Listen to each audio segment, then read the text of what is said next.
সহিহ মুসলিম ১ ইয়াহিয়া ইবনে ইয়ামার হতে বর্ণিত।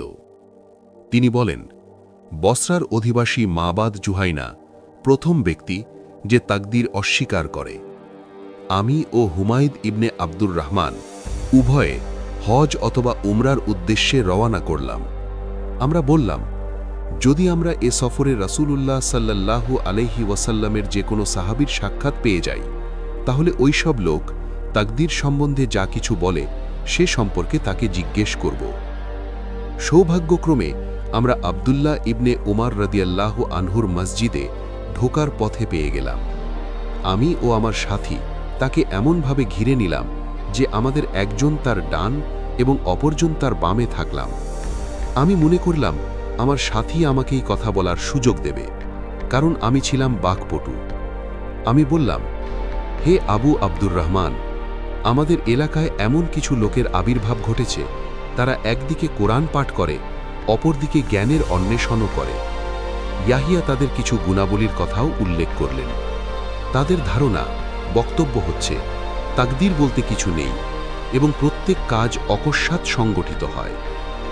ইবনে উমর রাদিয়াল্লাহু আনহু বললেন, যখন তুমি এদের সাথে সাক্ষাৎ করবে তখন তাদেরকে জানিয়ে দাও যে তাদের সাথে আমার কোনো সম্পর্ক নেই, আর আমার সাথেও তাদের কোনো সম্পর্ক নেই।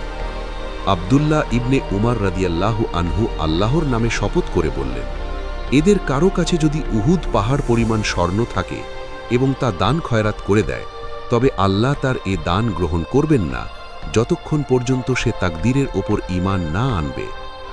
অতঃপর তিনি বললেন, আমার পিতা উমর ইবনুল খাত্তাব রাদিয়াল্লাহু আনহু আমার কাছে বর্ণনা করেছেন।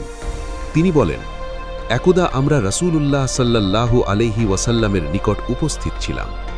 এমন সময় এক ব্যক্তি আমাদের সামনে আবির্ভূত হল। তার পরনের কাপড় চোপড় ছিল ধবধবে সাদা এবং মাথার চুলগুলো ছিল মিশমিশে কালো। সফর করে আসার কোনো চিহ্নও তার মধ্যে দেখা যায়নি। আমাদের কেউই তাকে চিনেও না।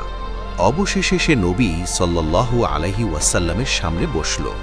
সে তার হাঁটুদয় নবী সাল্লাল্লাহু আলাইহি ওয়াসাল্লামের হাঁটুদয়ের সাথে মিলিয়ে দিল এবং দুই হাতের তালু তার অথবা নিজের উরুর উপর রাখল এবং বলল, হে মুহাম্মদ সাল্লাল্লাহু আলাইহি ওয়াসাল্লাম, আমাকে ইসলাম সম্বন্ধে বলুন। রাসূলুল্লাহ সাল্লাল্লাহু আলাইহি ওয়াসাল্লাম বললেন, ইসলাম হচ্ছে এই, তুমি সাক্ষ্য দিবে যে আল্লাহ ছাড়া প্রকৃতপক্ষে কোনো ইলাহ বা মাবুদ নেই এবং মুহাম্মদ সাল্লাল্লাহু আলাইহি ওয়াসাল্লাম আল্লাহর রসূল। সলাত কায়েম করবে, যাকাত আদায় করবে, রমাজানের সওম পালন করবে এবং যদি পথ অতিক্রম করার সামর্থ্য হয় তখন বাইতুল্লাহর হাজ করবে। সে বলল, আপনি সত্যিই বলেছেন। বর্ণনাকারী ওমর রাদিয়াল্লাহু আনহু বলেন, আমরা তার কথা শুনে আশ্চর্যান্বিত হলাম, কেননা সে অজ্ঞের ন্যায় প্রশ্ন করছে আর বিজ্ঞের ন্যায় সমর্থন করছে। এরপর সে বলল, আমাকে ঈমান সম্পর্কে বলুন।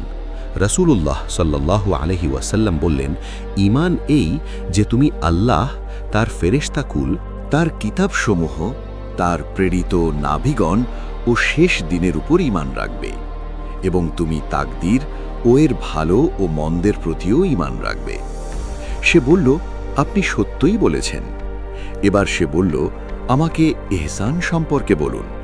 রাসূলুল্লাহ সাল্লাল্লাহু আলাইহি ওয়াসাল্লাম বললেন, ইহসান এই যে তুমি এমনভাবে আল্লাহ এর ইবাদত করবে যেন তাকে দেখছ।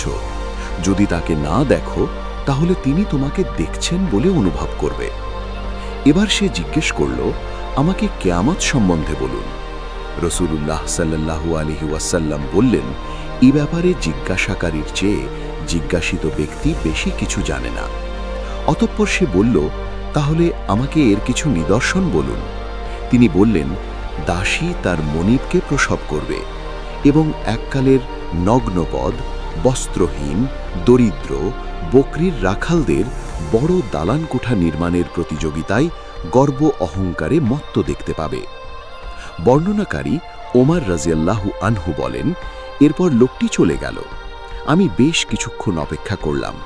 তারপর রাসূলুল্লাহ সাল্লাল্লাহু আলাইহি ওয়াসাল্লাম আমাকে বললেন, হে ওমর, তুমি জানো এ প্রশ্নকারী কে? আমি আরজ করলাম, আল্লাহ ও তার রসূলই অধিক জ্ঞাত আছেন।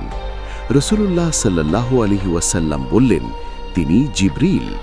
তোমাদের কাছে তিনি তোমাদের দ্বীন শিক্ষা দিতে এসেছিলেন।